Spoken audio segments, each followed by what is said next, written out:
같이 그래픽 보시죠. 약속 대련 한동훈 위원장과 윤석열 대통령이 총선 국면에서의 그 갈등 때도 나왔던 표현이죠. 약속 대련. 공격과 방어를 사전에 약속하는 태권도 용어다. 그런데 지금 김지욱 대변인 말씀 주셨습니다만 이번에도 윤석열 대통령과 이원석 총장이 약속 대련하는 거 아니냐라는 민주당의 물음이 있습니다. 여기 보시면 더불어민주당 대변인이 김건희 여사를 보호하기 위해서 검찰과 대통령실이 약속 대련을 하고 있다. 그러니까 민주당이 특검을 추진하려고 하니까 먼저 검찰이 선수 치는 것 아니냐라는 겁니다. 송영호 변호사님 어떻게 답 주시겠습니까? 저 약속 대련이라는 단어가요. 참 이준석 전 대표가 올해 1월에 좋지 않은 단어를 유행시킨 것 같습니다. 저것은 약속 대련이라고 볼 수가 없어요. 왜냐하면은 우리 그 정치권과 검찰의 통례가 선거를 앞두고 선거에 영향을 미칠 수 있는 사건은 선거 직전에 수사하지 않는 것이 관례처럼 정립되어 있습니다. 가장 대표적인 예가 1997년 대선 때 그 신한국당의 강삼재 사무총장이 김대중 후보에 대해서 670억 원 비자금서를 제기한 적이 있었죠. 당시에 대선이 약 2달여 남았었는데 김영삼 대통령이 수사를 유예시켰습니다. 그래서 대선 전에 수사가 이루어지지 않았는데요. 마찬가지로 지금 김건희 여사의 이 명품백 수수 의혹에 대해서도 그동안에 검찰이 수사를 진행하지 않는 것은 총선이 임박해 있었기 때문이죠. 그리고 이제 총선 끝난 지 약 3, 4주 정도 됐기 때문에 이제 정해진 절차대로 수사를 하는 것입니다. 법과 절차에 따라서 하는 것인데 그것이 무슨 약속 대련이겠습니까? 저는 호사가들의 억측에 불과하다 그렇게 생각합니다. 그렇군요. 최 교수님, 송 변호사님 말씀대로 지금 이게 12월에 고소가 됐어요. 고발이 됐어요. 총선이 4월에 있었기 때문에 총선 앞두고 수사를 바로 시작하면 여권에서 반발할 게 뻔하고 그렇기 때문에 조금 그 시기를 피했다가 총선 직후에 지금 시작하는 것 아니냐? 일리가 있어 보이는데 어떠십니까? 검찰로서 아마 선거 전에 이 수사 시작할 수 없었을 거예요. 이게 작년 12월, 지난해 12월 때 고발됐잖아요. 고발장이 접수됐기 때문에 선거가 4월 10일 날 끝났으니까 선거 끝나고 수사하는 거라고 저 보는데 아까 다들 말씀하신 것처럼 이원석 검찰총장이 뭐 제가 잘 알지 못합니다만 제가 알기에는 이 무슨 약속 대련하거나 무슨 정치 의도를 가지고 또 총장 이제 마치고 난 다음에 나름의 정치 행보를 의식해서 그런다라고 전혀 생각할 수 없어요. 제 판단은 그렇습니다.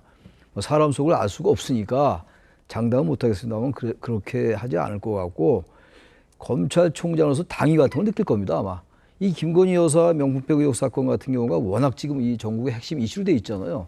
22대 국회에 들어가자마자 민주당이 발의하겠다는 거 아닙니까? 특검법을 발의하겠다는 건데 검찰총장으로서 부담을 안 느낄 수가 없을 거예요. 이 사건을 자신이 은퇴가 아니라 검찰총장 퇴임하기 전까지 손을 안 댔다. 그건 스스로가 부끄러울 수 있다고 생각합니다. 이 검찰총장의 성향으로 볼 때 말이죠. 좀 그런 그게 더 강하다고 보고 그리고 뭐 검찰총장과 검찰과 대통령실과의 긴장관계 이것은 그렇지 않을 것 같아요. 긴장관계 해서 좋을 게 뭐 있습니까? 단지 이제 검찰총장으로서 고발된 사건을 수사한다.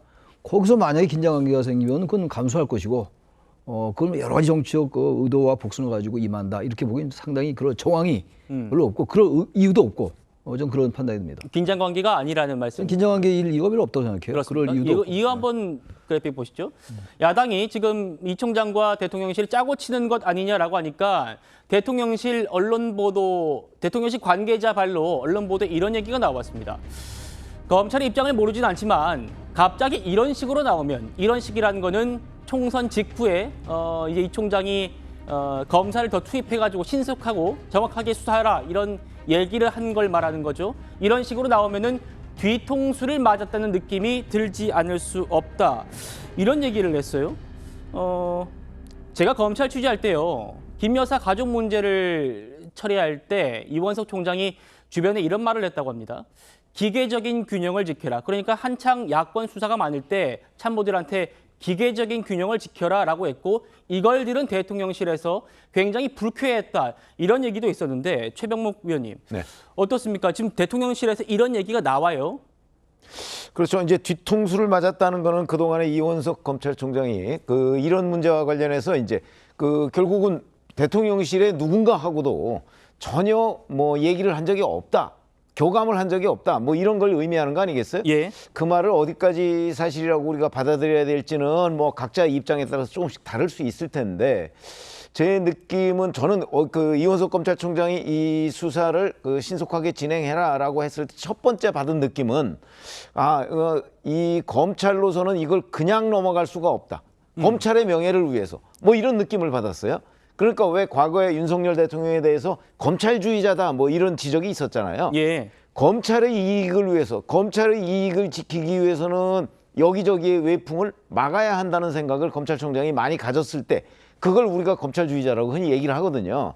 아마 이원석 검찰총장도 그런 점에서는 지금 뭐 그게 권력으로부터의 외풍이든 아니면 야당으로부터의 외풍이든 간에 네. 어쨌든 검찰은 특검이 만약에 들어선다고 했을 경우에 검찰의 그간 여러 가지 행보에 대해서 대단히 많은 비판이 있을 거거든요. 네. 그러니까 검찰을 일단 그 어떤 막아야 되겠다. 검찰이 할 일은 최소한 한다 하는 걸 저거는 보여주기 위한 것일 가능성이 높지 않나. 그게 제 첫 번째 느낌인데. 네. 그러나 아까도 말씀드렸듯이 정말 그건지 여지는 우리가 이제 조금 더 좀 취재를 해봐야 된다 이렇게 그렇죠. 말씀을 드리겠습니다.